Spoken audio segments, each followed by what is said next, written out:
تو ہے وہ غیث کہ ہر غیث ہے پیاسا تیرا۔ پہلے اس کے ذرا مشکل الفاظ کے معنی سمجھ لیتے ہیں۔ شیدا کہتے ہیں قربان ہونا، عاشق ہونا۔ غیث کہتے ہیں بارش، سیراب کرنے والا پانی۔ پیاسا یعنی یہاں پیاسے سے مراد چاہنے والا، آپ کے قرب کا، آپ کی برکتوں کا چاہنے والا۔ اس کا معنی یہ بنے گا کہ اے محبوب سبحانی، آپ ایسی عظیم ہستی ہیں کہ تمام اولیاء کاملین جو اپنے مریدین کو فیض دیتے ہیں، جن کے ذریعے ان کے مریدین کی تربیت ہوتی ہے، وہ آپ پر شیدا اور قربان ہو رہے ہیں، اور دوسروں کو فیض دینے کے لیے، آپ کا فیض لینے کے لیے متمنی ہے۔ سبحان اللہ، آپ کی برکتوں سے۔ جی ہاں، علماء فرماتے ہیں کہ آج بھی جس کو ولایت ملتی ہے وہ غوث پاک کے در سے ملتی ہے۔ تو بڑے بڑے اولیاء، بڑے بڑے پیران عظام وہ غوث پاک کے یوں سمجھیے کہ فیضان کے متمنی رہتے ہیں، کیونکہ ان کو فیض ملا ہے سرکار دو عالم علیہ الصلوۃ والسلام کے در دولت سے، کیونکہ آپ حسنی حسینی سید ہیں، اور سبحان اللہ نبی پاک علیہ الصلوۃ والسلام پر فیضان براہ راست رب عز و جل کی طرف سے جاری ہے۔ تو یہ وہ فیض کا دریا ہے کہ حضور آپ کی فیض لینے کے لیے بڑے بڑے اولیاء کرام، بڑے بڑے پیران عظام جو ہیں وہ آپ سے متمنی ہے کہ آپ اپنا فیض عطا فرمائیں، اور غوث اعظم جب بھی دنیا میں پکارا جائے گا تو اس سے آپ ہی مراد ہیں، یعنی شیخ عبد القادر جیلانی رحمۃ اللہ تعالی علیہ۔ تو اس شعر کا مطلب یہ بنے گا، تو ہے وہ غوث کہ ہر غوث ہے شیدا تیرا، تو ہے وہ غوث کہ ہر غوث ہے شیدا تیرا، تو ہے وہ غیث کہ ہر غیث ہے پیاسا تیرا۔ یعنی بڑے بڑے اولیاء کرام آپ کے در سے فیضان کے متمنی ہیں۔ پچھلی منقبتوں میں بھی یہ شعر ہم نے سنا تھا کہ سر بھلا کیا کوئی جانے کہ ہے کیسا تیرا، اولیاء ملتے ہیں آنکھیں وہ ہے طلوہ تیرا۔ تو اسی پیرائے میں، اسی انداز میں یہ ایک شعر ہے کہ حضور آپ کی شان یہ ہے کہ بڑے بڑے اولیاء آپ کے در کے فیضان کے متمنی ہیں۔ اللہ ہم سب کو بھی پیران پیر شیخ عبد القادر جیلانی رحمۃ اللہ تعالی علیہ کے فیضان کی برکت نصیب فرمائے۔ آئیے سنتے ہیں، تو ہے وہ غوث کہ ہر غوث ہے شیدا تیرا، تو ہے وہ غیث کہ ہر غیث ہے پیاسا تیرا۔ تو ہے وہ غوث کے ہر غوث ہے شیدا تیرا، تو ہے وہ غوث کے ہر غوث ہے شیدا تیرا، تو ہے وہ غوث کے ہر غوث ہے شیدا تیرا، تو ہے وہ غیث کے ہر غیث ہے پیاسا تیرا، تو ہے وہ غیث کے ہر غیث ہے پیاسا تیرا۔ سبحان اللہ۔ اب چلتے ہیں اگلے شعر کی طرف۔ جو ولی قبل تھے یا بعد ہوئے یا ہوں گے، جو ولی قبل تھے یا بعد ہوئے یا ہوں گے، سب ادب رکھتے ہیں دل میں میرے آقا تیرا۔ سبحان اللہ، یہ ایک ایسا مقام ہے سیدی غوث اعظم رحمۃ اللہ تعالی علیہ کا۔ یہاں یاد رہے اس کا معنی یہ ہوں گے کہ اے شہباز لامکانی، اے قندیل نورانی، اے شیخ عبد القادر جیلانی، جتنے اولیاء کرام آپ سے پہلے گزرے، آپ کے دور میں ہوئے یا قیامت تک ہوں گے، اے غوث اعظم ان سب کے دلوں میں آپ کی عقیدت کا سمندر جو ہے وہ ٹھاٹھے مار رہا ہے۔ اس سے مراد کیا ہے ذرا سمجھیے گا۔ یاد رہے کہ سیدنا غوث اعظم رحمۃ اللہ تعالی علیہ کی قطبیت اور آپ کے جو مرتبہ ہے اس کی گواہی اولیاء کرام نے کیسے دی کہ حضرت سیدنا حسن بصری رحمۃ اللہ تعالی علیہ، آپ تابعی بزرگ ہیں، اور آپ کہتے ہیں کہ اپنے زمانہ مبارک سے لے کر شیخ عبد القادر جیلانی رحمۃ اللہ تعالی علیہ کے زمانہ مبارک تک کی آپ نے تفصیلی خبر دی کہ جتنے بھی اللہ پاک کے اولیاء کرام گزرے سب نے شیخ عبد القادر جیلانی کے آنے کی خبر دی، ان سب کو گویا روحانی طور پر یہ علم حاصل تھا۔ اسی طرح آپ حضرت جنید بغدادی کا فرمان سنیں، آپ ارشاد فرماتے ہیں کہ مجھے عالم غیب سے معلوم ہوا ہے کہ 5ویں صدی کے وسط میں سید المرسلین علیہ الصلوۃ والسلام کی اولاد اطہار میں سے قطب عالم ہوگا جن کا لقب محی الدین اور اسم مبارک شیخ عبد القادر جیلانی ہے، اور وہ غوث اعظم ہوں گے۔ سبحان اللہ۔ اور جیلان میں ان کی پیدائش ہوگی، اور ان کو خاتم النبیین رحمت للعالمین علیہ الصلوۃ والسلام کی اولاد اطہار میں سے ائمہ کرام اور صحابہ کرام علیہ رضوان کے علاوہ اولین و آخرین کے ہر ولی اور ولیہ کی گردن پر میرا قدم ہے کہنے کا حکم ہوگا۔ اور ایسا غوث پاک نے کیا، اپنے ممبر پر بیٹھ کر اعلان فرمایا کہ میرا یہ قدم تمام اولیاء کی گردنوں پر ہے، اور جتنے اولیاء اس زمانے میں موجود تھے ان سب نے کہا کہ بالکل ہماری گردنوں پر ہے، بلکہ عزت و احترام کے ساتھ یہ بھی کہا کہ ہمارے سر پر بھی، ہماری آنکھوں پر بھی ہے۔ تو سبحان اللہ، کیا شان ہے غوث پاک کی۔ کون ہے دنیا میں جو اولیاء کرام کا چاہنے والا ہو اور غوث پاک کی محبت دل میں نہ ہو۔ کیا خوبصورت شعر ہے۔ جو ولی قبل تھے یا بعد ہوئے یا ہوں گے،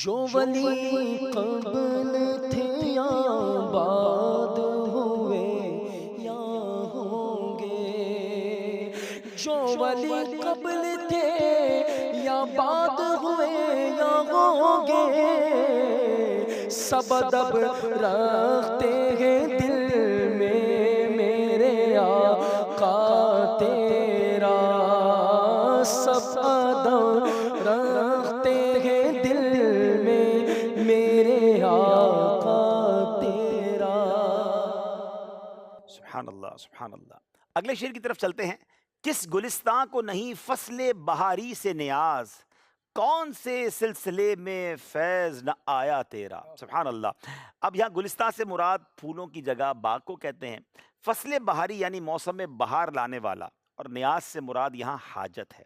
بہت خوبصورت اس شعر کا معنی بنتا ہے کہ کون سا باغ ہے جس کو موسم بہار کی ضرورت نہیں ہوتی، یعنی ہر باغ کو موسم بہار کی ضرورت ہوتی ہے۔ اسی طرح سلسلہ طریقت میں وہ کون سا سلسلہ ہے جو آپ کے فیض سے مستفیض نہیں ہوتا۔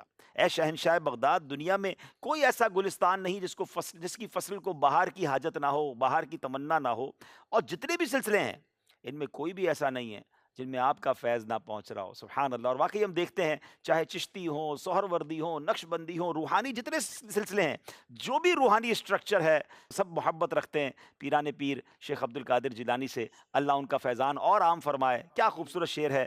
کس گلستان کو نہیں فصل بہاری سے نیاز، کون سے سلسلے میں فیض نہ آیا تیرا۔ کس گلستان کو نہیں فصل بہاری سے نیاز، کس گلستان کو نہیں فصل بہاری سے نیاز، کون سے سلسلے میں فیض نہ آیا تیرا، کون سے سلسلے میں فیض نہ آیا تیرا۔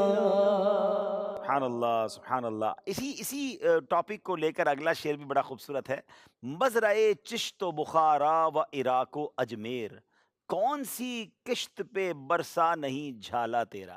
واہ بھائی واہ۔ مزرعہ کہتے ہیں کھیتی کو، چشت کہتے ہیں ایک جگہ کا نام جہاں سے سلسلہ چشت کی ابتدا ہوئی۔ بخارا ترکستان کا مشہور شہر ہے جہاں صحیح بخاری کے مصنف امام بخاری رحمۃ اللہ تعالیٰ رہتے تھے، وہاں رہتے تھے، اور شہر میں سلسلہ نقشبندیہ کے بانی خواجہ بہاؤالدین نقشبند رحمۃ اللہ تعالیٰ علیہ رہتے ہیں۔ اچھا، پھر عراق سلسلہ سہروردیہ کے بانی حضرت خواجہ شہاب الدین سہروردی رحمۃ اللہ تعالیٰ علیہ وہاں موجود ہیں۔ اجمیر، سبحان اللہ، خواجہ خواجگان خواجہ غریب نواز کون نہیں جانتا، تو سبحان اللہ اب وہاں خواجہ غریب نواز رحمۃ اللہ تعالیٰ علیہ موجود ہیں۔ تو جھالا کہتے ہیں موسلا دار بارش کو، کشت کہتے ہیں کھیتی کو، زراعت کو۔ ایک بڑا خوبصورت امیجنیشن ہے کہ کون سی کھیتی ہے جہاں آپ کی بارش نہیں برسی ہے، فیض کا جھالا نہیں برسا ہے، تو اب کن کھیتوں کی بات ہو رہی ہے؟ تو مزرعے چشت و بخارا و عراق و اجمیر۔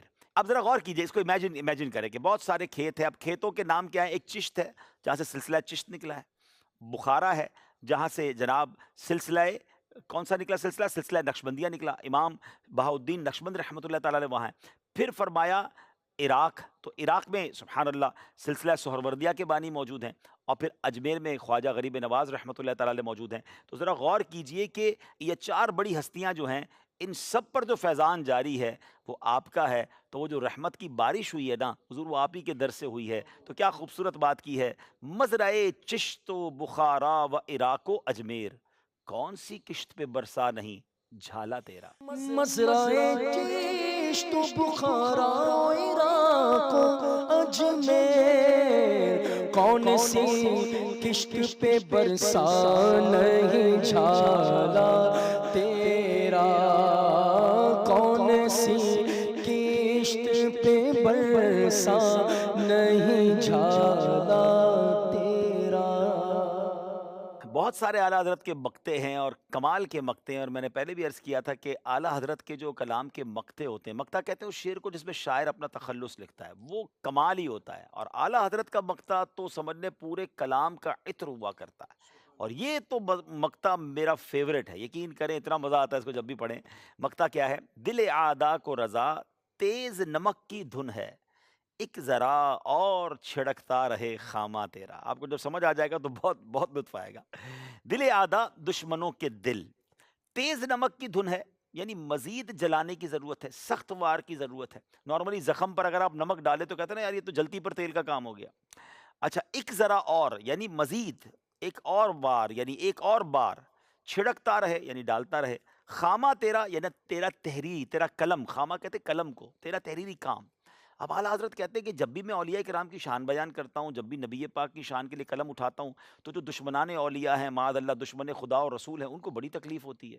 تو یہ ناظرین ہمارے ساتھ بھی ہوتا ہے. جب آپ دین کا کام کرتے ہیں نا تو لوگ مخالفت کرتے ہیں. تو کچھ لوگ مخالفت سے ڈر جاتے ہیں، کچھ لوگ سمجھتے ہیں کہ یار اگر ہم یہ کام کریں گے تو لوگ کیا کہیں گے. دیکھیے اگر آپ اللہ رسول کی رضا والا کام کر رہے ہیں، آپ کا یہ اطمینان ہے کہ میں الحمدللہ صحابہ کرام، اہل بیت اطہار، اولیاء کرام، خود نبی پاک علیہ الصلوۃ والسلام کے جو فرامین ہے اس پر عمل کر رہا ہوں، ان کی محبت دل میں. اور اگر میرے نبی پاک سے محبت کرنے کی وجہ سے کسی کو تکلیف ہو رہی ہے، میرے پیارے آقا کے میلاد بنانے کی وجہ سے، ان کی نعت شریف پڑھنے کی وجہ سے، یا ان کی شان بیان کرنے کی وجہ سے کوئی پرابلم میں آ رہا ہے، یا میں جناب ختم نبوت کی بات کر رہا ہوں تو کسی کو ایشو ہو رہا ہے، میں اولیاء کرام کی بات کرتا ہوں تو کسی کو ٹینشن ہو رہی ہے، صحابہ اور اہل بیت کی بات کرتے ہیں تو اگر کوئی پرابلم میں آ رہا ہے تو اٹس ڈزنٹ میٹر. پھر تو وہ دیکھیں نا، اگر ہم، یہ تو نبی پاک علیہ الصلوۃ والسلام کے بھی مخالف تھے، آپ نے اللہ کی طرف بلایا تو لوگوں نے کیا کچھ نہیں کہا نبی پاک کو. معاذ اللہ کوئی شاعر کہتا تھا، کوئی مجنون کہتا تھا، کیا کچھ نہیں کہا نبی پاک کو، کیونکہ نبی پاک نے اللہ وحدہ لا شریک کی طرف بلایا تھا. تو جب حق کی طرف آپ چلیں گے نا تو کچھ لوگ مخالف ہو جائیں گے. تو اب وہ مخالفت سے ڈرنا نہیں ہے بلکہ اپنے کام پہ ڈٹ جانا ہے. اعلیٰ حضرت نے کیا تسلی دی ہے ہمیں. جس کو کبھی بھی دین کی راہ میں اگر مخالفت کا سامنا ہونا تو اعلیٰ حضرت کا یہ شعر یاد کر رہے ہیں. وہ کہتے ہیں دل اعداء کو رضا تیز نمک کی دھن ہے. میرے کام سے روکنا چاہتے ہیں اور ان کے دل میں تکلیف ہو رہی ہے میرے کام کی وجہ سے، تو اب میں اور کام کروں گا، میں اور دین کی خدمت کروں گا، میں اور غوث پاک کی شان بیان کروں گا، میں اور اولیاء کرام کا ذکر کروں گا. بے شک ان کے زخموں پر نمک چھڑکتا رہے. کیونکہ جو دشمنان خدا ہوتے ہیں نا، جو دین کے مخالفین ہوتے ہیں، ان کو تکلیف پہنچانا بھی ثواب کا کام ہے. یاد رکھیے گا، راحت پہنچتی ہے عاشقان رسول کو، راحت پہنچتی ہے ایمان والوں کو. اور جو مخالفین، جو دین کے مخالفین ہوتے ہیں، اگر ان کو آپ کے کام کی وجہ سے تکلیف پہنچ رہی ہے تو اس میں کوئی ٹینشن لینے والی بات نہیں ہے. اپنے کام پہ ڈٹے رہنا ہے. کمال کا حوصلہ اور کمال کی پیاری بات. دل اعداء کو رضا تیز نمک کی دھن ہے، ایک ذرا اور چھڑکتا رہے خامہ تیرا. دل آتا کو رضا تیز نمک کی دھن ہے. دل آتا کو رضا تیز نمک کی دھن ہے. ایک ذرا اور چھڑکتا رہے خامہ تیرا. ایک ذرا اور چھڑکتا رہے خامہ تیرا. اعلیٰ حضرت کے صاحبزادے مفتی اعظم ہند مصطفیٰ رضا خان صاحب نوری بھی تو لکھتے ہیں نا، خدا ایسی قوت دے میرے قلم میں کہ بد مذہبوں کو سدھارا کروں میں. آئیے اب اس شعر کو سنیں گے تو ایمان تازہ ہو جائے گا. دل آتا کو رضا تیز نمک کی دھن ہے. دل آتا کو رضا تیز نمک کی دھن ہے. ایک ذرا اور چھڑکتا رہے خامہ تیرا.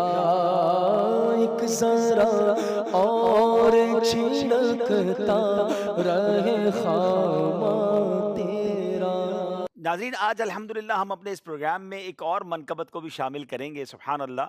اور وہ منقبت شہنشاہ سخن مولانا حسن رضا خان صاحب نے لکھی. اعلیٰ حضرت کے برادر ہیں اور کمال کا کلام لکھتے ہیں. آپ کو شہنشاہ سخن کہا جاتا ہے اور کلام بہت خوبصورت ہے. آئیے اس کے چند اشعار سنتے ہیں اور اس کی کچھ بارے میں جانتے ہیں.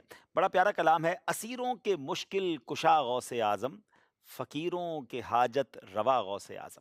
غوث پاک شیخ عبد القادر جیلانی اللہ کی عطا سے، یاد رہے کہ جس بھی ولی کے بارے میں ہم یہ بات کریں گے تو اس سے مراد یہی ہوگا کہ رب کی عطا سے باذن اللہ تعالی وہ اپنے مریدین کی اور اپنے متعلقین کی مدد فرماتے ہیں. تو یہ اس کلام کا جو پہلا شعر ہے اس کے معنی یہ بنے گا. اسیر کہتے ہیں قیدیوں کو، اور حاجت روا یعنی حاجت پوری کرنے والا. خود غوث پاک رحمۃ اللہ تعالی علیہ فرماتے ہیں کہ جو ایک فرمان کا خلاصہ ہے کہ جو کوئی میرے وسیلے سے اللہ عز و جل سے اپنی حاجت طلب کرے تو اللہ پاک اس کی حاجت کو پورا فرما دے گا۔ اللہ کے جو پیارے ہوتے ہیں ان کے وسیلوں سے دعا کرنے سے الحمدللہ حاجتیں پوری ہوتی ہیں۔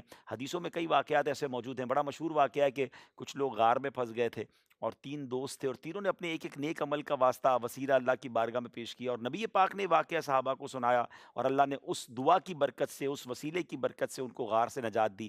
تو اس کا مطلب یہ ہے کہ وسیلہ سے دعا مانگنا اللہ کی بارگاہ میں کوئی حرج نہیں ہے۔ تو ایک تو یہ ہمیں سیکھنے کو ملا، اور پھر سبحان اللہ غوث پاک رحمۃ اللہ تعالی علیہ فقیروں پر کیسے مہربان تھے کہ ایک بار ایک فقیر پر نظر پڑی، بڑا غمگین تھا، پتہ چلا کہ کیا ہوا تو کہا کہ میں دریا کے پار جانا چاہتا ہوں، پیسے میرے پاس ہیں نہیں۔ کشتی والا ملاح جو کہتا ہے پیسے نہیں تو میں تمہیں نہیں لے جاؤں گا، تو غوث پاک رحمۃ اللہ تعالی علیہ نے ایک تھیلی اس کو پیش کی، کیونکہ آپ کے پاس وہ تھوڑی دیر پہلے نذرانے میں تھیلی آئی تھی۔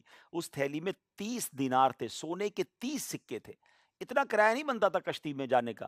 غوث پاک نے فرمایا جاؤ، جا کے سارے اس ملاح کو دے دو اور اس کو کہنا آئندہ کسی غریب کو منع نہ کرے، کوئی غریب آئے تو اس کو دریا پار کرا دیا کرے۔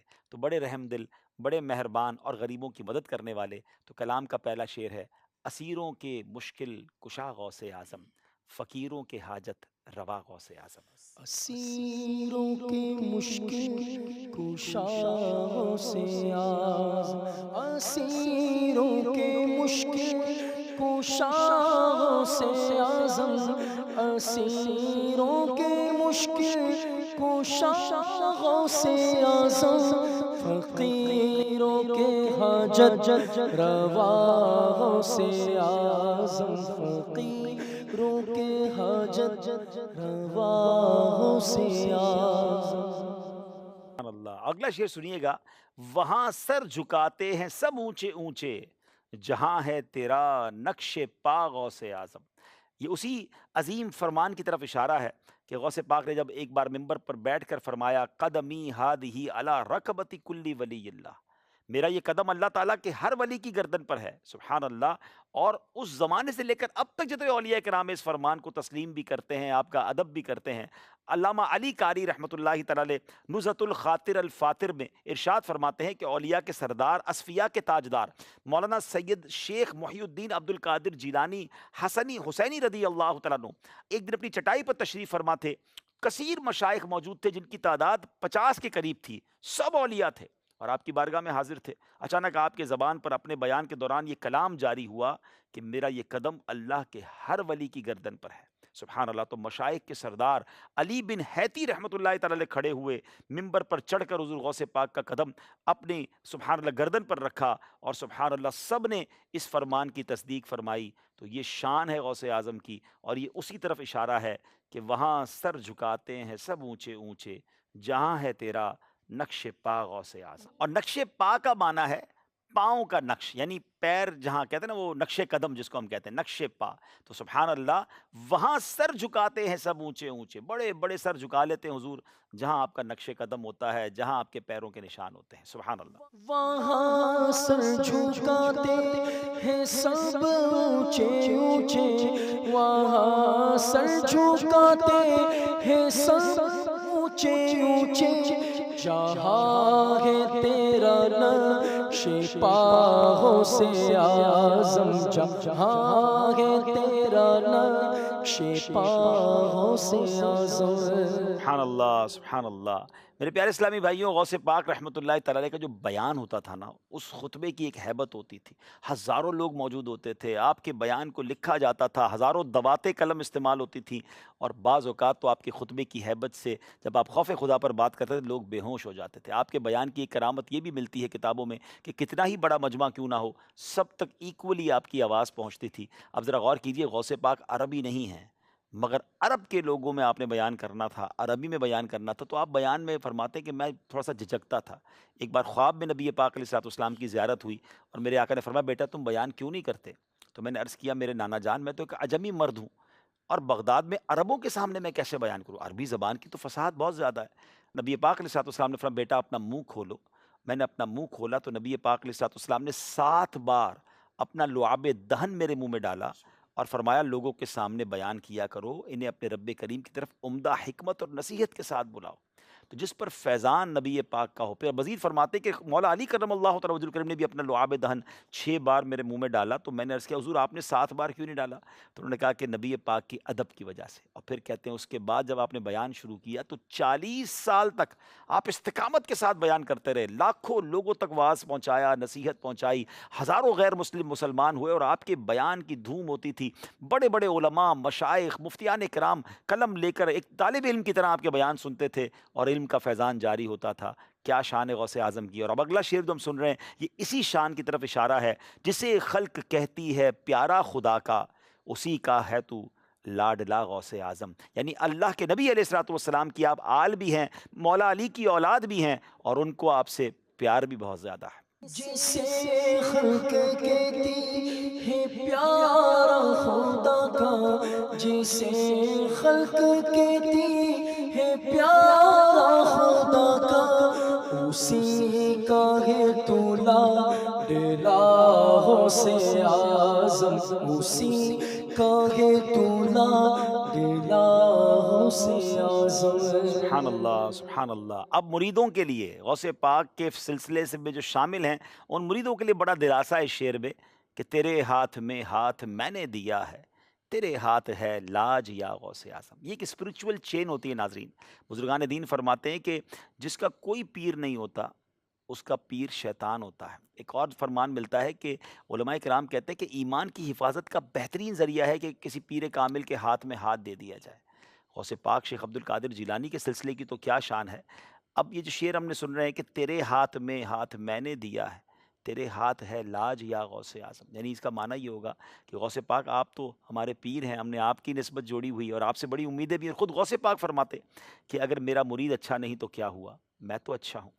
ہائے ہائے ہائے۔ اور ایک جگہ فرماتے ہیں کہ میرا مرید کتنا ہی گناہ گار کیوں نہ ہو، وہ جب تک نہیں مرے گا جب تک توبہ نہ کر لے۔ میں آپ کو ایک بات بتاؤں ناظرین، ماں باپ بچوں کے لیے دعا کرتے ہیں نا، آپ بھی جو ماں باپ ہوں گے اپنے بچوں کے لیے دعا کرتے ہوں گے، کتنی دل سے دعا کرتے ہیں، اور کرنی بھی چاہیے۔ لیکن جو پیر ہوتے ہیں نا، صحیح پیر، عاشق رسول، جس کو کہتے ہیں نا کہ جو جامع شرائط پیر ہوتے ہیں، وہ اپنے مریدوں کو نہیں بھولتے، وہ بہت دعائیں کرتے ہیں۔ غوث پاک بھی اپنے مریدوں کے لیے بہت دعائیں کرتے رہے۔ تو انشاءاللہ جب اللہ کا اتنا بڑا ولی ان کے اپنے مریدین کے لیے دعا کرے تو ان کا بیڑا پار کیوں نہیں ہوگا۔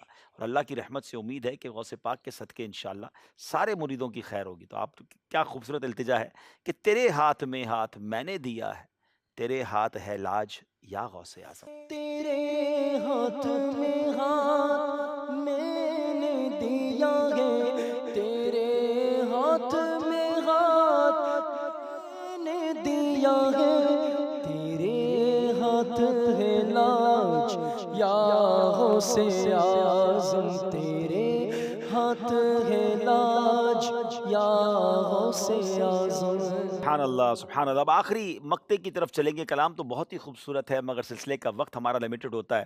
اب بہت خوبصورت ایک التجا ہے غوث پاک سے، ایک بڑا مان والا تعلق۔ مولانا حسن رضا خان صاحب کہہ رہے ہیں کہ کہے کس سے جا کر حسن اپنے دل کی، سنے کون تیرے سوا غوث اعظم۔ ناظرین یہاں بھی جب اس طرح کا کوئی شعر ہوتا ہے تو اس کا مراد یہ نہیں ہوتی کہ ان کے سوا کوئی اور نہیں ہے، یقیناً رب ہی سب کو عطا فرمانے والا ہے۔ اب ہم بعض اوقات اپنے والدین کو کہتے ہیں کہ آپ کے سوا کون ہے میرا، آپ کون میرا مسئلہ حل کرے گا، تو اس کا مطلب یہ نہیں ہوتا کہ اللہ کا انکار ہو رہا ہے اور جناب اللہ والوں کا انکار ہو رہا ہے، یہاں یہ مطلب نہیں ہوتا۔ اب ایک پیار سے التجا کرنے کا ایک انداز ہوتا ہے، تو اس سے کہتے ہیں نا سخی کے در پر جا کر بعض اوقات غریب ایسی التجا کرتا ہے کہ پھر کرم نوازی ہو جاتی ہے۔ تو وہی بات کہ اللہ نے اپنے پیاروں کو کمالات سے نوازا، اللہ نے اپنے پیاروں کو اپنی عطا سے یوں سمجھی کہ اختیارات سے نوازا، تو وہ ایک محبت کا رشتہ، ایک مان کا رشتہ، بڑی التجا پیاری ہے کہ کہے کس سے جا کر حسن اپنے دل کی، سنے کون تیرے سوا غوث اعظم۔ کہے کس سے جا کر حسن اپنے دل کی، کہے کس سے جا کر حسن اپنے دل کی، سنے کون تیرے سوا غوث اعظم، سنے کون تیرے سوا غوث اعظم۔ سبحان اللہ، سبحان اللہ۔ ناظرین اللہ والوں کا ذکر بھی رحمتوں کے نزول کا سبب ہوتا ہے۔ ہم اللہ سے دعا کرتے ہیں کہ یا اللہ تیرے پیاروں کا ذکر کیا ہے، ہم پر اپنی رحمتوں کی بارش نازل فرما، ہمیں اولیاء کرام سے، صحابہ کرام سے اہل بیت اطہار سے، انبیاء کرام سے اور جناب رسول اللہ علیہ الصلوۃ والسلام سے بے حد پیار ہے۔ اللہ اس پیار میں اضافہ بھی کر دے اور ہمیں ان کے نقش قدم پر ان کی رضا والے کام کرنے کی، ان کا محبوب بننے کی توفیق بھی عطا فرما۔ مدنی چینل دیکھتے رہیے، ہمیں اپنی دعاؤں میں یاد رکھیے گا۔ صلو علی الحبیب صلی اللہ تعالی علی محمد صلی اللہ علیہ وسلم۔